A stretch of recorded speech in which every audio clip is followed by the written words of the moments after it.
It's wonderful, wonderful, isn't it? It is. Hello, everybody, and welcome to the Homewrecker Podcast. I am the Golden Greek, Alex Arion, joined as always by my beautiful, lovely, gorgeous, amazing trophy wife, Hi.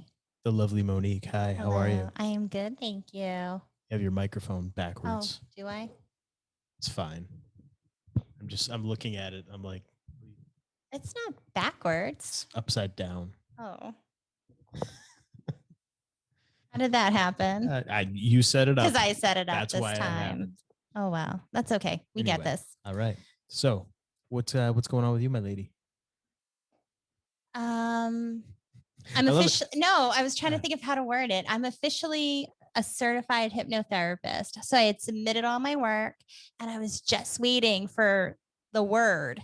And so I'm really excited. Yes, and congratulations again. Thank you. And I'm now a CHT, a professional certified hypnotherapist. And so it's with IACT, the International Association of Counselors and Therapists. It's a mouthful. Yeah. But it's awesome. Yes, it is. Really proud of you. Yeah, you worked really hard.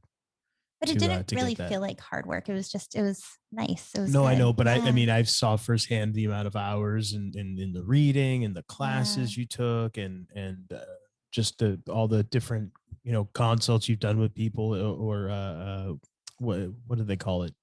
Like when you're becoming a doctor, they do residencies and stuff. Yeah. What do you call like what you have to do? Like you had to get you put in your hours. You put in your time. I put my hours in because I needed like hundreds of hours. Yeah. So you put in all the time and effort required, and you banged it out though. Like you banged it out. I don't mess around. I have goals, and I want to. That's why you and I get along so well, because when we want to get something, we go and we do it till it gets done. Yeah, absolutely. So really proud of you. You earned it, and you deserve it. And quite frankly, you're fantastic at it because. I think we mentioned on the show before, you've hypnotized me several times, and yeah, you're very, forget that you're my wife and I'm madly in love with you, but you just have a way about you and the way that you do everything. It's really, yeah, I think you found your calling. So I'm really glad that you're doing this. Thank you very much. Absolutely. I appreciate that. Yeah. And I'm just going to boast for a second, but like my instructor, time to brag. You have to like submit all your work. I had to write inductions, a deepener, scripts for different things. And he said my work was impressive. There you have it. Boom. So that was just exciting. Yeah. Well, like I said, you earned it. Yeah. So my website, it's almost done, and I'm getting pictures, like professional pictures taken, and I was going to wait for those to be ready before I put out the website, but I might just get it out in the next week or two just to get it there so people can schedule appointments. Absolutely. I think that's the way to do it. But in the meantime, if you want to schedule an appointment with me, you can just send me an email. My email is Monique at innerstandings with an S, hypnosis.com. So you might say, what's understanding? And we've talked about it on the show before when we've talked about words and their meanings. And we don't want to stand under people when we take in information. We want to take that information and put it within us. We want to understand it. We want to hold it within us and see how it feels. And if it rings true, then we can keep it. And if not, we can put it away for another time if we want. But that's why I named it Understandings Hypnosis. So INNERSTANDINGS, hypnosis, HYPNOSIS. There you go. So send me an email, or you can find me on Twitter at _Monique Giselle _ and you can send me a DM through Twitter if you're interested as well. There you go. Yeah. And how can people find our podcast on social media? We have Twitter. Yes, at Homewrecker Pod. And that's it. Yeah, that's it. And that's it. Yeah. And we also have a website. We do, homewreckerpodcast.com. And aside from the hypnosis, you also have your other website. Yes, tarotbymonique.com. You can get a tarot or oracle reading, and you can get organite and incense, candles, all this awesome stuff that I make myself. So check it out. Check it all out. Yes. And how can people find you? Or do you not want them to? I mean, I have a Twitter. It's at the Alex Arion, and Then I have alexarionfitness.com, which will be getting more stuff added soon. But yeah, I mean, I haven't been on Twitter now, and it's been at least a week, and it's fine. I'm fine with it. Believe me, it's great. So yeah, if you want to follow me, go for it. I haven't can't really promise been that I'm going to on. be posting too much or anything like that. So I've been kind of like you not going on as much. So not really posting a lot on social media because I just don't want to go on social media. But yeah, it's just a time suck. one thing I did find on social media Yes. is our friend and previous guest, Adriana Devine.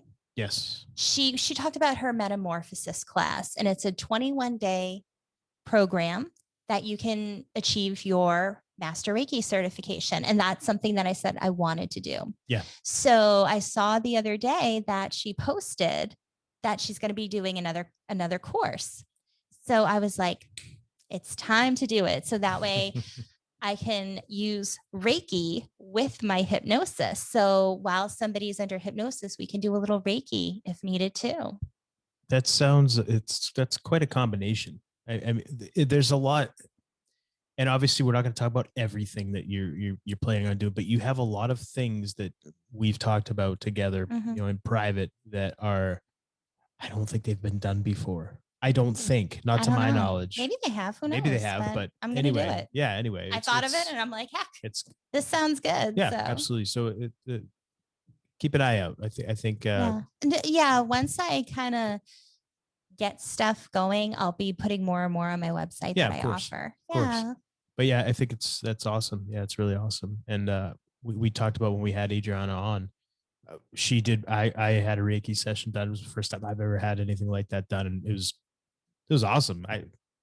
I was very, you know me. I'm like, all right, I'm open to stuff, but I'm not like all in firm believer of everything. I'm very, skeptically optimistic, I guess. I was very impressed. I was very impressed by it. So I couldn't think of a better person to teach something like that if you wanted to learn it. So absolutely. It's gonna be really cool when you do go through all that stuff. Yeah. So things coming through. Yeah. Very cool. Yeah. So anything else before we jump into this? No, I think it's funny how we start every podcast like that. Like, so what's new? Like, we don't know what's new with us. What's new that we want to share with everybody? Yeah, exactly. That's the question. What do we want to share? Yeah. Well, that's it. Well, I'm wearing glasses. Yes. For the first, I finally got glasses. I made it 43.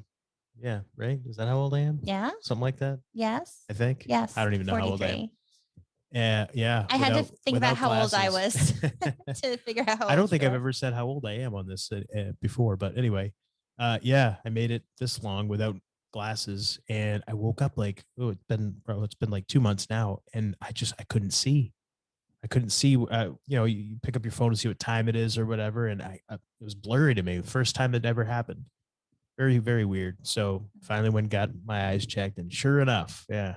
In all fairness, it's just one eye. And it is just one eye. You should have gotten a monocle. A monocle, yeah. Should have got a monocle. You should have just one eye. But yeah, so now I got to wear glasses only to read. And the weird thing with the glasses, I'm going to mention it, is it's got to be just me, my eyes getting used to them, because I've only had them for a couple of days now. Everything, like when I'm walking, I think I mentioned it to you when I walked out. So I took the kids for a walk, and the first time I put them on outside, and it was weird because I'd look down at the ground and it looked like it was right. It was way higher than normal, and I felt like I was 2 feet tall. You don't wear them all the time. Yeah, it's like when I first got glasses, it was like looking through them, it almost felt like the ground, like there was like a piece of picture cut out.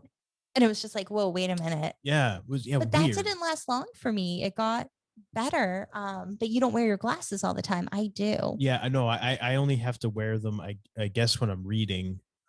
He said, is what the doctor told me. He said, just wear them when you're reading, doing anything like on a screen kind of thing. Because they have that blue blocking light. Got those lenses, those special lenses or whatever. And yeah, so I'm wearing them today because we're going to be doing some reading. And that's why I'm wearing mine, because I have like 3 pages of notes that I wrote. And I was like, I should probably wear my glasses. Yeah, there you go. But yeah, that was the weirdest thing. I like I said when I was walking, I ended up just taking them off like 2 minutes into the walk. So I'm like, I can't even see.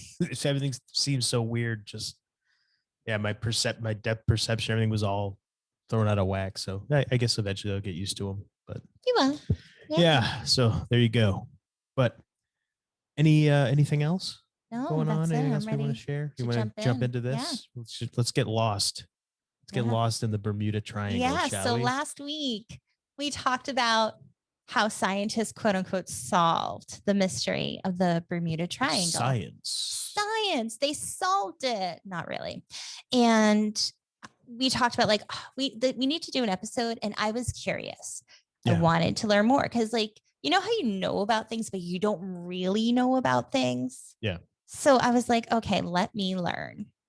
So I did a lot of research. You did. I got a book by I'm gonna mess up his name. I think it's Gian Quasar. I'm not sure how you pronounce it, but he wrote a really good book about the Bermuda Triangle as well. And I didn't read the entire thing, but I read a good deal of stuff that actually you've got notes on as well. So sweet. Yeah. And we watched a documentary that was really interesting. So we're going to talk about that too. Sure. So for those who don't know, the Bermuda Triangle, also known as the Devil's Triangle, is an area in the North Atlantic Ocean. And it's basically going from the area kind of like off the coast of Miami to Bermuda to Puerto Rico and then back. So it makes a triangle. So what had happened was, over the years, there's been a lot of mysterious occurrences. Ships and planes have gone missing. They've vanished. They've weather seems normal and then boom, they're just gone. Compasses don't seem to work. Now, we had mentioned last week about the history, was it something that was already this was happening, or did the government just make up this place? So the term Bermuda Triangle was actually first described by Vincent Gaddis in 1964 in a news article. And that was, he used the phrase to describe a triangular region that has destroyed hundreds of ships and planes without a trace. 1964. That's I figured that it had been around a lot longer than that, like the lore of it and everything. And well, I think the stories, because I mean, the first well-known story I talked about was Christopher Columbus. Yeah. Which I'm going to talk about my opinions on that. Oh, but it's been going on for a long time, hundreds of years. Stuff's been allegedly happening. But we're going to basically go through today. We're going to share some well-known stories. So what goes disappearing there? We have boats and planes that go. Boats and planes, yeah. Okay. Because I think that's what goes through there. Yeah. Yeah. So as I just mentioned, compasses don't work. And some people claim lights in the sky as if they're claiming there's extraterrestrials, maybe.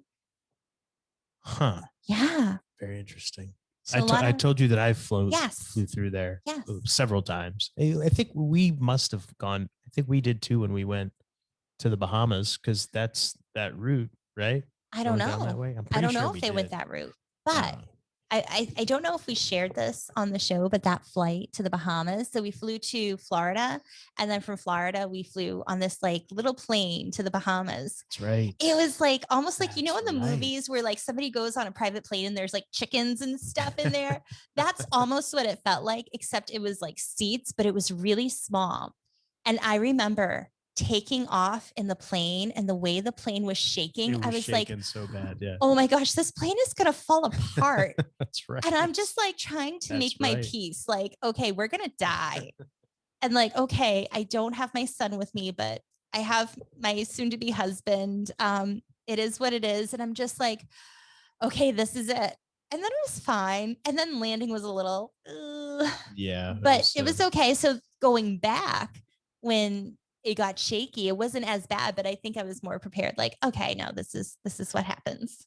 Yeah. The the worst turbulence ever that I've experienced. I've been on planes a bunch, not in many years, but when I used to fly a lot, the worst turbulence was in the Bermuda Triangle. Like, and it's, you know, I guess depending on what kind of flight you're on or what stewardesses are working or whatever, they'll have some fun with you. They'll tell you, oh, we're coming up. We're going to be going through the Bermuda Triangle. I would Everyone totally be doing that. fasten your seatbelts, like that kind of thing, right? And this particular time, I think I can't remember if I was flying to or from Puerto Rico for wrestling. I can't remember, but it was, the turbulence was so bad. It was the worst. And I'd been on pretty shaky flights before. This was so bad. And everybody, like, the, you know, the light comes on, put the mask light on or whatever, like all that stuff. Everything was, it was bad. It was shaky. I'm looking around at everybody, you know, I think I was like 23, 24 at the time. And I'm looking around like everybody's just kind of like, do you remember what on. time of year it was? It was in the summer. It was in the summer. I want to say it was in August. How was the weather? Did it seem normal? I don't know.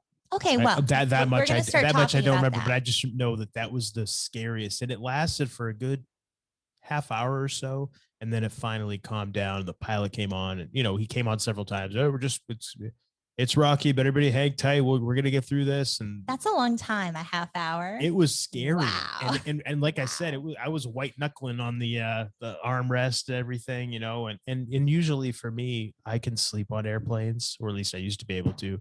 And I would just sleep on most flights. Oh, I can't do that. I was not able to get a wink. No, I can't particular flight, but in public anyway. Oh, I don't, like I said, I don't know anymore because it's been many years since I've been on a plane, and I can't see myself going on a plane anytime soon. But I used to sleep all the time. I'd just get in. Okay, as soon as we get up off the air, my favorite flight rituals, I would look out the window because I always had to have the window seat. Always, didn't matter. Always made sure I had a window seat. I would always look out wherever I was leaving. If I'm leaving wherever, I don't know, Puerto Rico. If I'm leaving Puerto Rico, by San Juan, I'd always say, like, audibly say it. Like if somebody's next to me, I don't care. I'd go by San Juan or by Manchester, wherever I was leaving from. And I'd watch till we were high enough that I couldn't really see the ground anymore. I couldn't make out anything on the ground anymore. And then I would either put on headphones or open up a book and I'd read for a little while. And then depending on how long the flight was, I would just put my book away and I would just ease back in the seat, out until it was time to land. I can't. Yep. I could never do that. Oh yeah. I would just sleep. Yeah, no, I don't trust people enough to fall asleep and leave myself vulnerable. Plus, I want to know what's going on because I was a super control freak. So I'd be like as if I could go in the cockpit and fly the plane if something happened. Right, yeah, but exactly. I was like, I want to know what's going on. Well, so yeah, I would not sleep. Well, but anyway, I didn't get any sleep that flight. But anyway, well, let's get back to the Bermuda Triangle. Apparently, a lot of people didn't get sleep on their flights. So yeah. Let's talk about some of these well-known stories. One of the first documented was Christopher Columbus, October 11th, 1942. Really? Columbus in 1942? Yes. I'm sorry, 1492. Yes, 1942. I had to have fun with you on that. Thank you. Thank you for catching that. Yes. 1492. Chris and the crew of the Santa Maria reported a sighting of unknown lights just days before landing at Guanahani. I don't know if I'm saying that right. So basically what he described was like a big fireball going down like into the sea, and which people have said it could have been a comet or a meteorite. Possible. Sure. But he reported that. Now, my question is, how did he really know he was there? Because he discovered America by accident, according to history. Supposedly. Allegedly. I don't know. I just don't know if I trust anything from Christopher Columbus. He didn't know where the fuck he was going. Well, that's the part. Yeah, that's the part of that story that's like, how do you know where you were, dude? If it's 1492 and right, exactly. How would he know that that's where he was? If he found America, like if he landed in the wrong place, like how does he know? But he found America in 1492. Yeah. So how if he hasn't found America yet? Well, it says days before landing at Guanahani. So where the heck is I Guanahani? don't know. I didn't look it up. Okay. I was looking up other stuff. Yeah, fair enough. But yeah, I just thought that I don't know if I can trust Christopher Columbus. It's a story. Again, a well-known story. So believe it, don't believe it. And again, we kind of have to question every story because you never know. Of course, especially history. Yeah. So another interesting story is the Marie Celeste. Yes. And I think that's a pretty popular ship people know about. So in December of 1872, the Marie Celeste set sail from New York Harbor to carry cargo to a specified destination. But unfortunately, the ship never got there. What was the specified destination? Know. I didn't look it up. Okay. Again, I was looking up other stuff. I was like, okay, they're going somewhere. All right. After several search and rescue efforts, the ship was found adrift in the Bermuda Triangle, but without its crew of 11 people. So the people were missing, but the personal belongings, the food containers, previous cargo, lifeboats, all that stuff was still on the ship. And what's even weirder is that there was rotten food on the plates in the dining area. So basically it was like people were on the ship living life and then boom, gone. No signs. Very interesting. Now, what I think did everybody just dive overboard? Yeah, like what you know what I mean? Exactly. I was like, would everyone dive overboard for some reason? But the crew disappeared. So not the ship, but the crew. That was weird. Yeah, that is very strange. Yeah. Wonder if pirates came and. Well, but then all their belongings and stuff was still there. But there. that's the thing. All the cargo was there. The precious cargo. And typically back then with pirates, they would either kill you or make you join. Right. Yeah. But they're going to rob you either way. But they're going to rob either way. And all that's nothing was robbed. So that's very interesting. Yeah, that's kind of bizarre. Yeah. Yeah. Well, let's revisit that one. Okay. We'll come back to that and hypothesize. Yes. Let's hear another story. Here's another fun one. The Ellen Austin. And in 1881, a crew came across an abandoned ship that had all the amenities intact, but not a single crew member aboard. So basically like the Marie Celeste, that kind of situation. Okay. So what crew came across? The Ellen Austin. Yeah. The Ellen Austin crew came across an abandoned ship. Yes. Okay. All right. So in an effort to salvage the ship, some of the crew hopped on board because it was a nameless ship and they wanted to maneuver it to go to New York. So during the course, Ellen Austin's crew lost track of the abandoned ship. And when they came across it again, the ship was crewless. What? Yeah. So wait, okay, let me see if I get this straight. So the Ellen Austin is a ship. Yeah. They have a crew. They're sailing along. They're in the Bermuda Triangle, right? They spot another ship. Yeah. And that is abandoned. So they board this ship. They board the ship to bring it back. So some of this crew boards this ship to bring it back. Mm-hmm. So you got basically your crew is split. So you got a split crew now. So half the crew is still on the Ellen Austin, the other half is on this abandoned ship that they found. Yes. They start sailing and they lose track of the other ship. The other ship. Yes. We'll call it a ghost ship. Yes. So when they come across it again, the crew's gone. The crew is gone. So their buddies are gone. They're gone. What? That's when the Ellen Austin transmitted for a rescue ship. It was communicated that the Ellen Austin was again dispatching a few of its crew members to the nameless ship. Upon reaching the communicated point, rescue ships never found any of the two. Both Ellen Austin and the ghostly ship had disappeared. So basically they came across it and they transmitted for help and they sent more crew on that ship. By the time help arrived. Wait, on what ship? On a new ship? So another ship? No, the ghost ship that their crew was missing on the first time. The ghost ship. Okay, so hold on. I'm really confused now. So the Ellen Austin crew, the half that's still available, they found that ghost ship, but their guys were gone. Their guys are gone. So they transmit for help. Yeah. And then the rescue ship comes and now everybody's gone? Yeah. So what had happened is they transmitted for help, but it seems that they put a few more crew members onto that ghost ship. Oh, I see. So, okay. Yeah, All right. they So put a if they few had, more. say, randomly, say they had 20 people to begin with, they put 10 on the Yeah. ghost ship. Those 10 are gone. Now they got 10 left. So They they do put five like or 5 or whatever. whatever. Yeah. So Okay. then they put a few more crew members onto that ghost ship. And then once that ship got to the communicated point where they were supposed to meet for help, the rescue ships that were there never found any of the two. Like those Any of the rescue ships showed two, up, they never found any of the two what? the two ships. So the rescue ships showed up to the point where they said that they Like were a going to meet. rendezvous point or something like that. Okay. But they could never find the two ships, the Ellen Austin and the ghost ship. They were gone. Okay. So they were able to transmit for help, but then they never They showed never up where showed they were up. They supposed to be. disappeared. Oh, wow. And they've never been found since? Apparently not. What the frick? Okay. All right.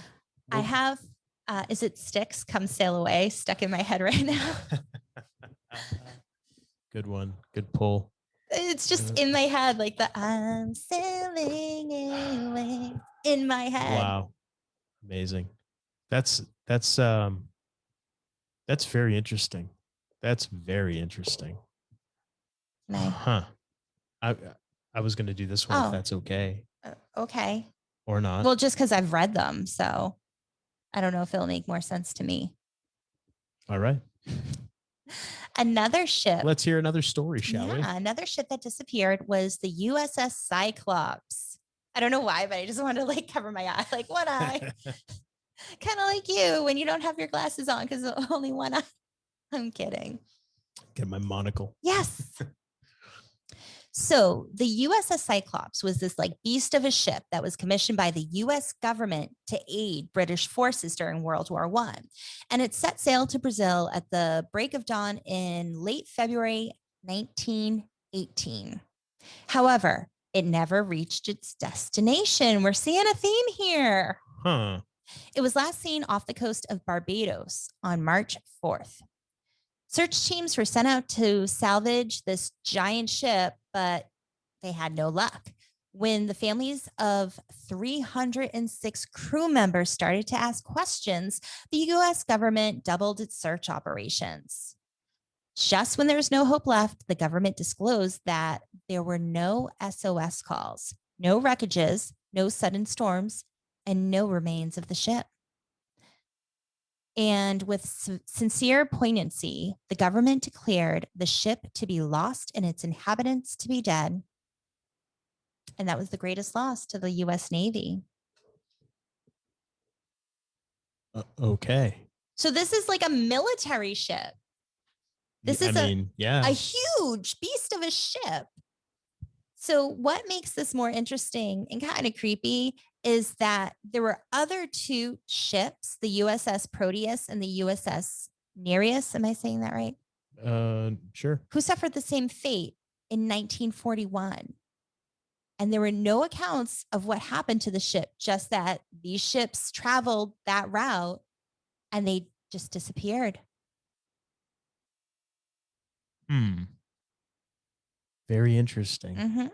Huh. So we got a few more. So this is a flight. I got nothing so far. Normally I can think, okay, maybe it was this, maybe it was this. All right, maybe it was it. Right now I have nothing. I'm thinking, but I've got nothing so far. Well, what could have possibly happened? I have some thoughts about some things, but we'll save that for the end. Fair enough. So Flight 19. Oh, we're getting into airplanes. Yes, now. Flight 19. This was actually a few planes. Okay. So on the eve of December 5th in 1945, now I had found a couple places that allegedly this was the 19th flight of the same route over 19 days. And it's Flight 19. Interesting. 5 highly skilled U.S. naval Avenger bombers vanished into thin air while carrying out a routine mission. The squadron's commander, who was a lieutenant, was constantly in touch with the base until his frequency broke down mid-sentence. There was no static or lost signal, just complete break of the link. So there were 5 aircrafts of Flight 19. Yep. Okay. Yeah. And they were never seen or heard from again. And to top it off, the rescue force dispatched to recover the planes were never returned. Wait. the rescue force also was lost. What? Yeah. So with this one, I had heard that, and I don't know if, I think it was this one when they were talking, the guy leading the squadron was saying that he was having problems with his compass. It wasn't right, and they were lost. And that's something that's come up with a lot of these, is their compasses don't work. And we're going to get into that. I was like, I have an idea. Maybe there's something, but I'll wait to share my thoughts. Again, and these are, I mean, yes, 1945 granted, but you'd figure that their instrumentation, is that even a word? They're instruments, they're onboard instruments. I'm just making stuff up here. They're onboard instruments and all that kind of stuff.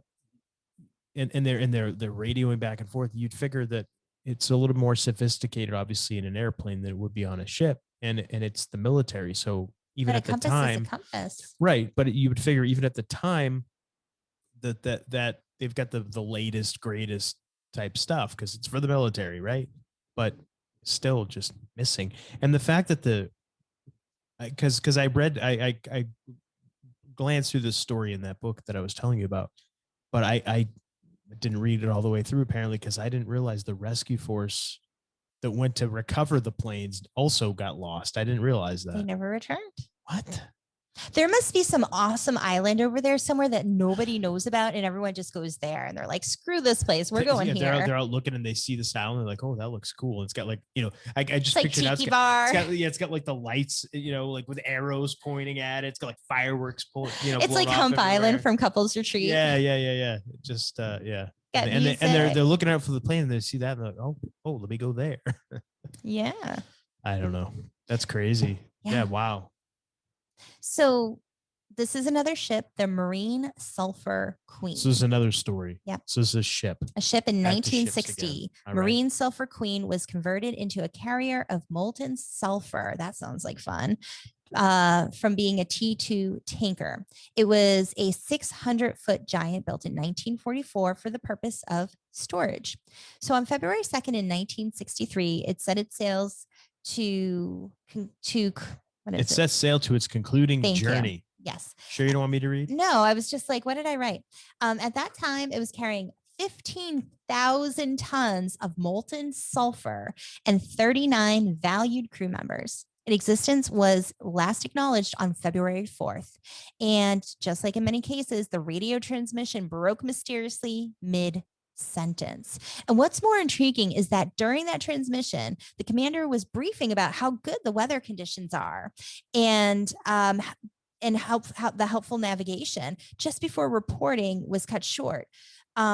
So this is a huge ship, and that was very successful traveling, never had any issues. And then all of a sudden, boom, signal's gone, mid-sentence, was saying the weather was good. So it's not like they were in a storm, there was anything weird. It's just everything's good. Everything's hunky-dory. Everything's really... Where'd they go?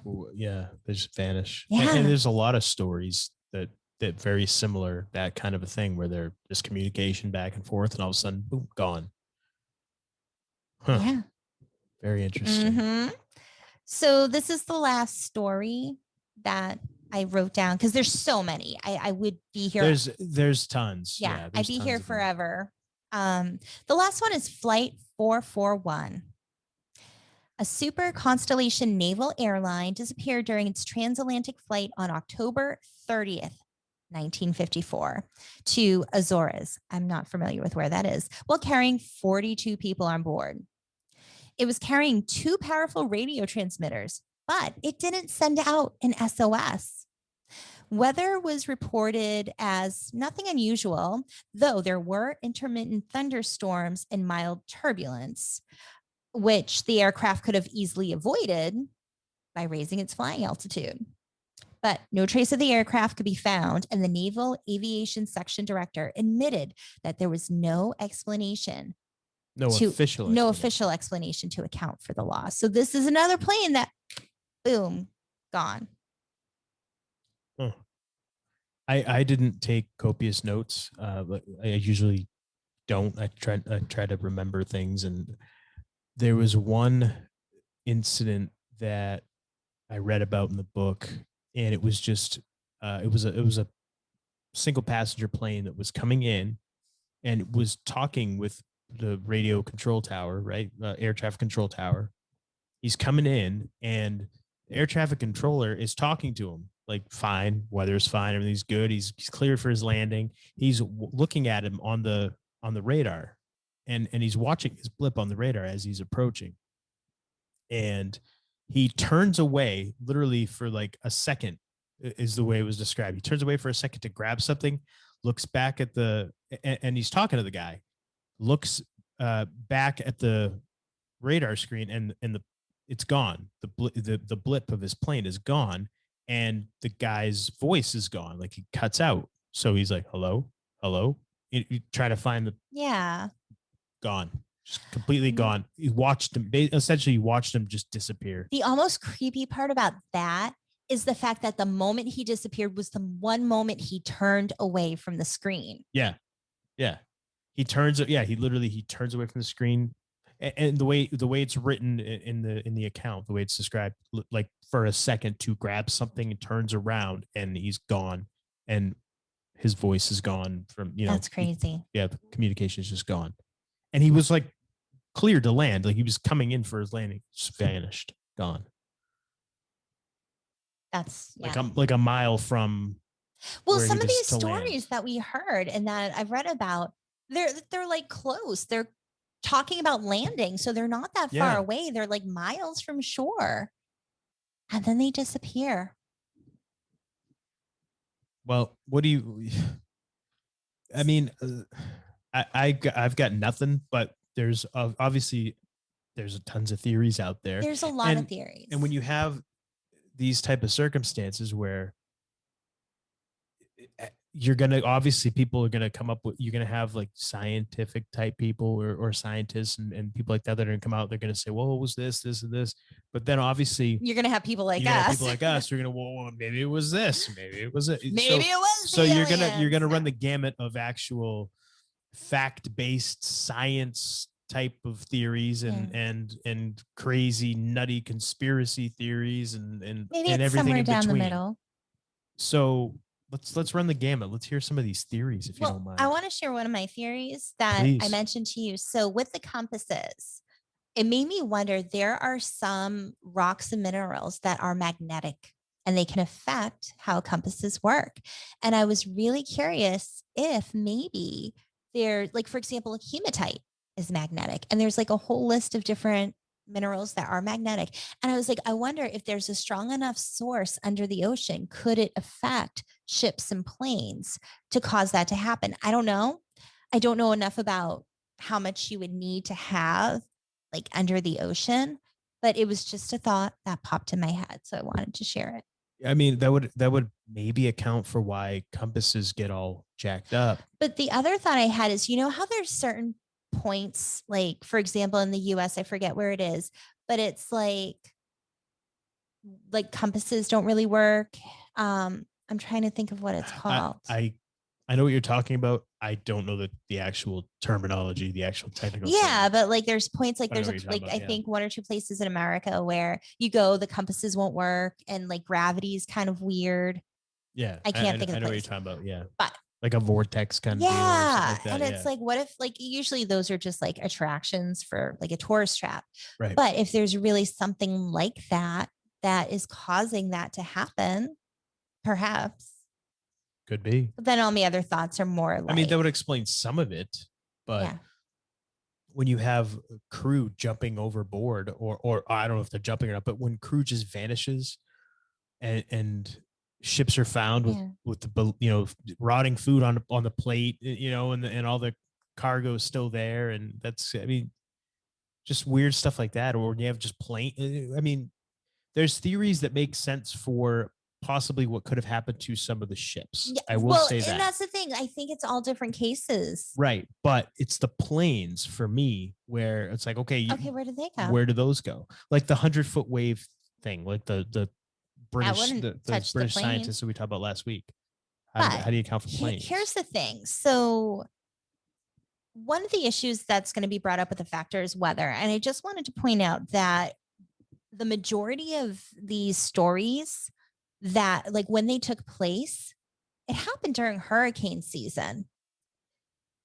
Hurricane season is, I believe, officially June 1st until November 30th in that area.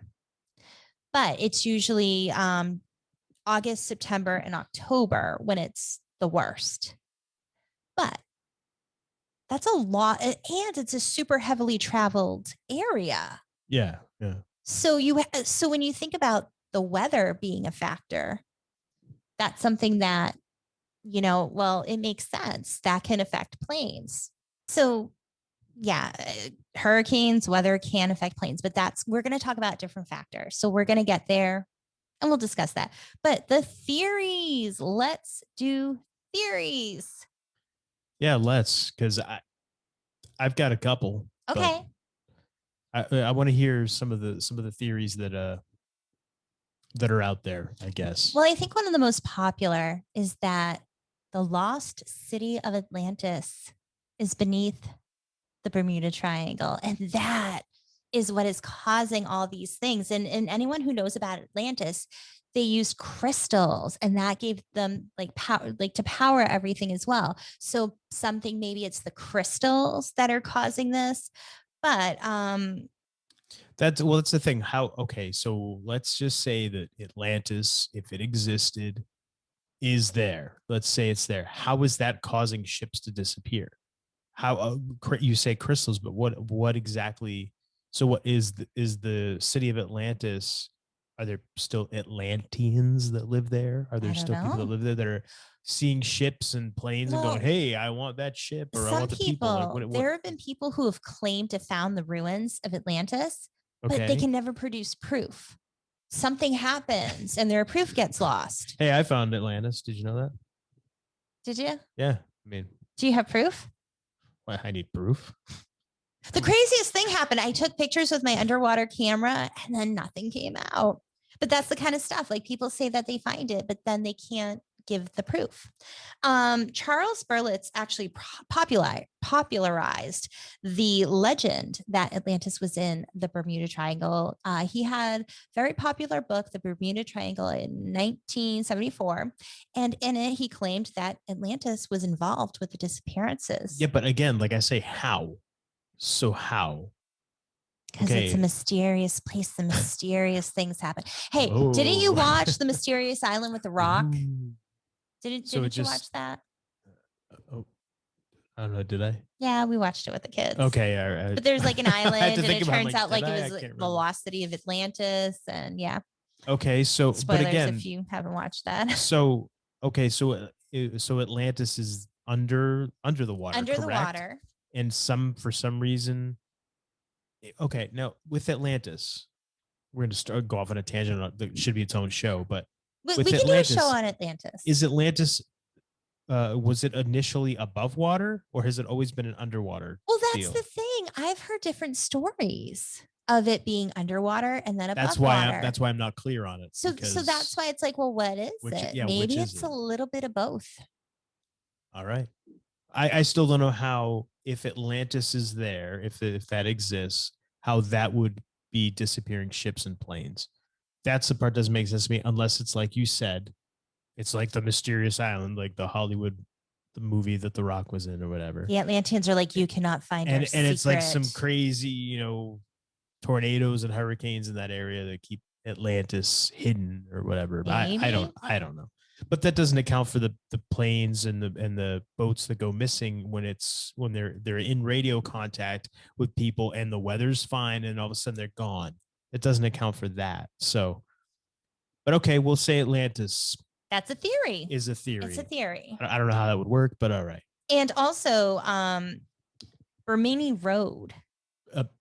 Is in there Bimini Road? Bimini, is that it? Bimini Road? Bimini Road. That's in Atlantis. And what that is it's basically like big limestone, like square not concrete or limestone kind of slabs. And it's like a paved road that leads down. It's like by the Bahamas. And it just has like this path, but it doesn't seem to really go anywhere. Yeah, very. I use the word interesting a lot, and that's very interesting. Because what is it?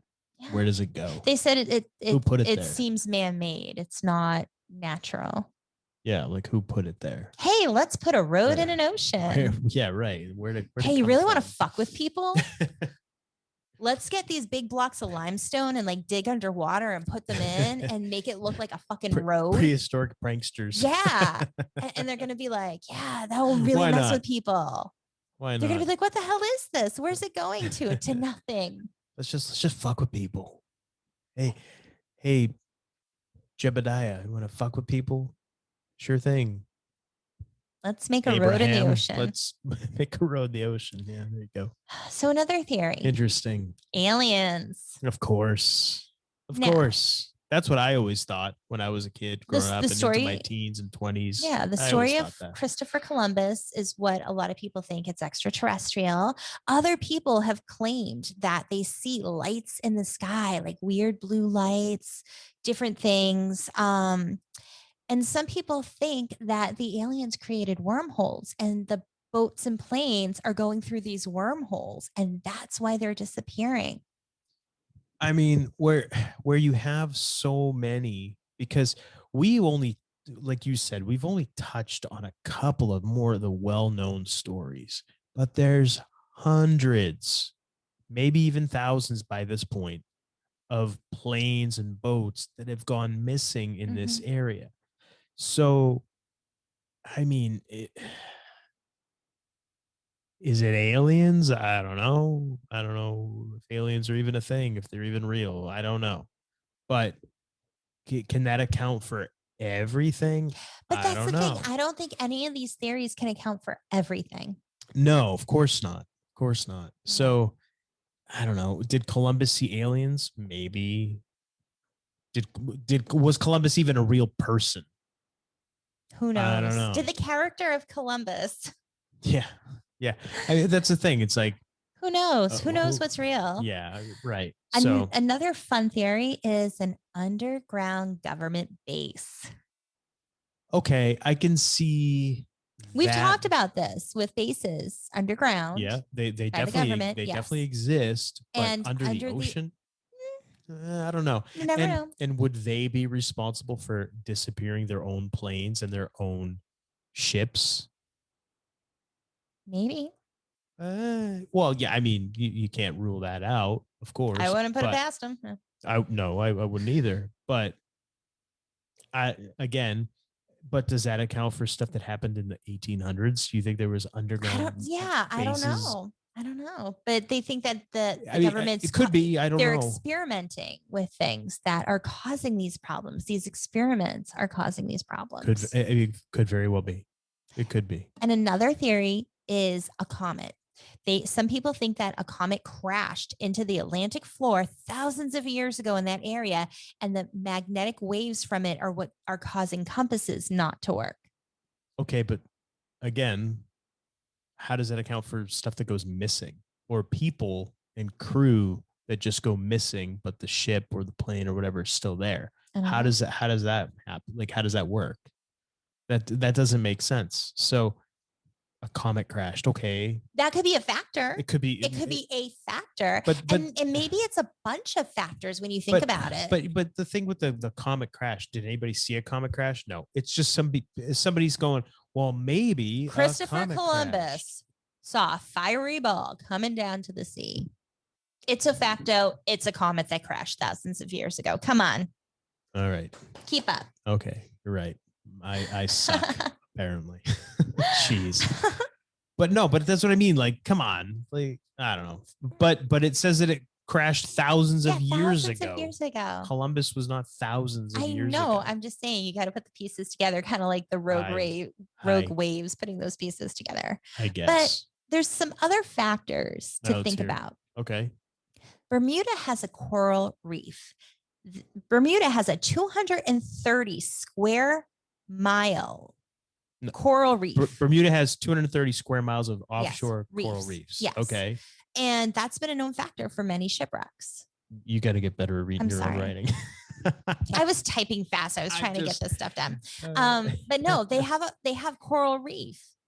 Yeah. That is a known factor for shipwrecks. But what about planes? Okay. Weather. We talked about hurricane season. So Bermuda is a small island located about 600 miles east of the nearest mainland. And because of its isolation in the Atlantic Ocean, combined with its 21 square miles, Bermuda is susceptible to extreme weather conditions. Studies conducted from 1609. And I was like, seriously? I got this from Bermuda.com. 1609 to the present day found devastating storms affect the island on average every 6 to 7 years. Most often as hurricanes. But yeah, you have weather. And then there's another really, we saw this in the documentary that was brought up, methane gas. Not from the cows, but there are theories. The ocean farts. Sea cows. There are theories of pockets of methane gas trapped under the ocean floor that explode to the surface. Ocean flatulence. Yes, the ocean is gassy. This is believed to cause ships to become engulfed by the methane gas, causing it to sink quickly, and then it gets covered in the sediment from the explosion. So from what we had heard from the documentary when they were talking about this, and I've read this as well, basically the gas comes up and the ship loses its buoyancy and just pulls it down. All right. But again, what about planes? Yeah. Planes, the only real factor is the compasses, people getting lost and running out of fuel, and storms, maybe. All right. I also wanted to look up, I was curious because in the documentary we watched, there was a crew that would go out and they had this like submarine camera and they would find wrecks because they were looking for Flight 19. And they'd go out and find these wrecks. And there were so many boats and planes, so many. And so it's not just these stories, these, if you will, sensational stories that are weird. There's so many stories, and that could have been from something mysterious or just a storm. Like there was a cigarette boat. And he's like, yeah, that was probably from like drug runners back in like the 80s, because it was like from the 1980s. And they said what happened with those kinds of boats, they're so small that when there's a storm, the waves get big and just wash over the boat and it sinks. So there is stuff like that that can happen. Of course. And this is such a big area of ocean too. So yeah. And I was curious, what is the deepest part of the Bermuda Triangle? Because did you find out? Yes. So from what I could find, the deepest part of the ocean in the Bermuda Triangle is the Puerto Rico Trench, which is 27,493 feet, which is also 5.2 miles. I did the math myself. It didn't say the mileage to miles. Deep. So that's deep. It is deep. Yes. Deep like my thoughts. Not really. But I was just curious because like how deep can we go to see what's there? Very interesting. Yeah. Huh. Well, I don't know. I mean, again, with the area being so big and being so heavily traveled as well, obviously it's like, I think I mentioned this to you when we were talking about this earlier. It's like the highway. Yeah. You're going to have car accidents. It happens because there's so many cars and there's so many people that travel on there. But do cars just go missing? True. But we saw in the documentary just the different wrecks and all the amount of wreckage that they found underwater while they're searching for other things. They're finding other things, while they're searching for one thing, they're finding, 2 or 3 other things. So it's a heavily traveled area. Because obviously you have, you're going from, well, whatever, you're going back and forth. So it's a heavily traveled area. You got planes going back and forth, ships, whatnot. You're going to have your accidents, of course. The thing that the thing with the Bermuda Triangle is the missing crew, the missing people, those things, those are the things that make no sense. And I cannot figure out how to explain that.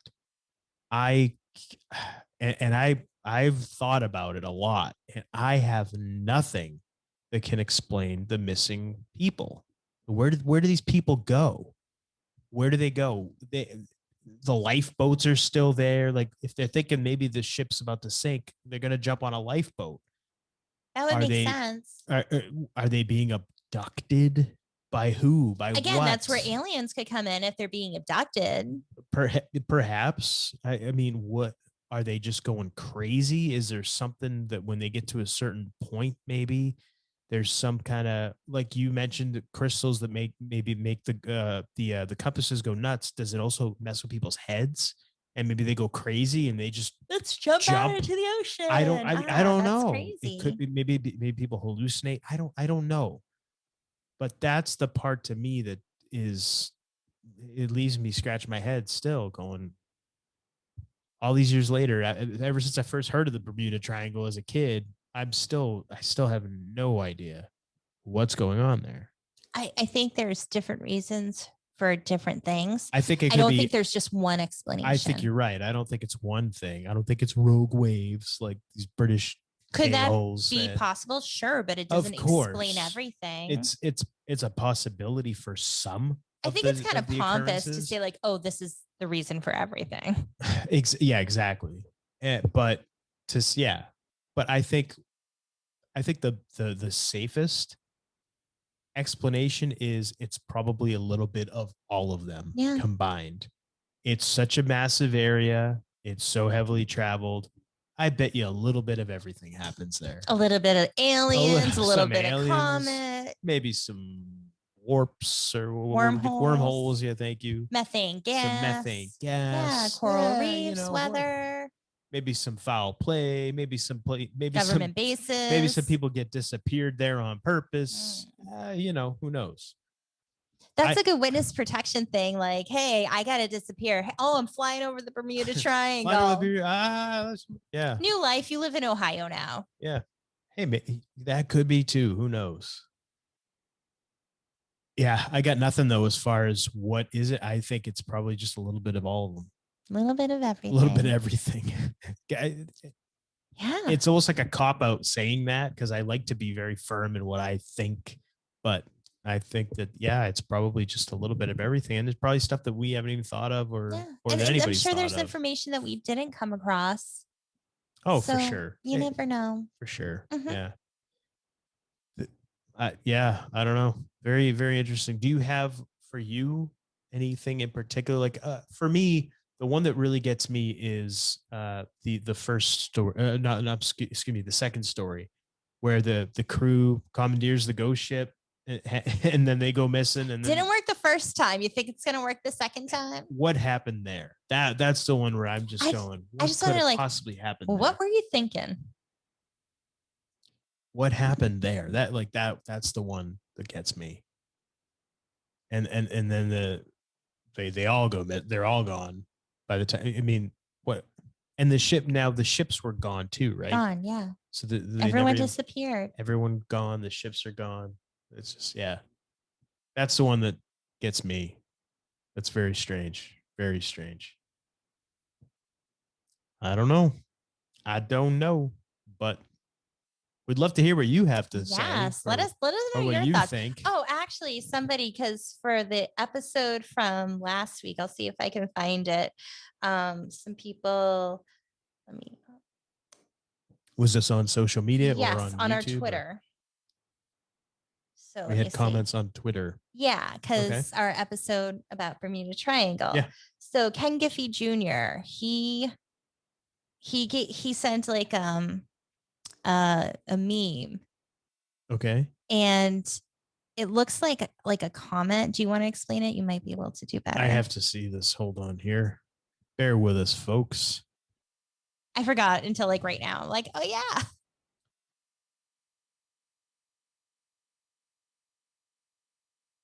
Huh. That's interesting. I'm trying to figure out how to verbalize this. Yeah, because I'm like, how do I explain it? I'll share it.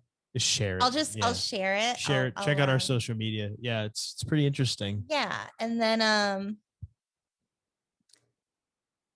you put, it's the aliens. And our friend Susan put no spoilers, Ken. And then she put Project Bluebeam. And they were just having like a fun conversation. Fake alien invasion is a psyop. So just a little fun conversation. So you can check it out on our social media. We were obviously tagged in it, but yeah, let us know what you think. Yeah, for sure. Reach out. We'd like to get your thoughts and theories.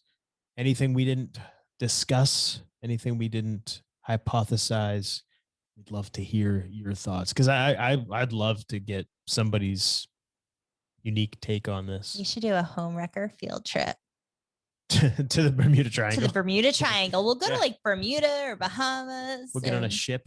Yeah. I wouldn't want to fly it. We'll do a cruise. Cruise in the. We'll go rent a boat. There you go. We'll get a boat. There you go. We need somebody who knows how to sail. Sure. Yeah, there you go. Why not? But yeah, let us know. And all right. We forgot to mention, find us on YouTube and Brighteon.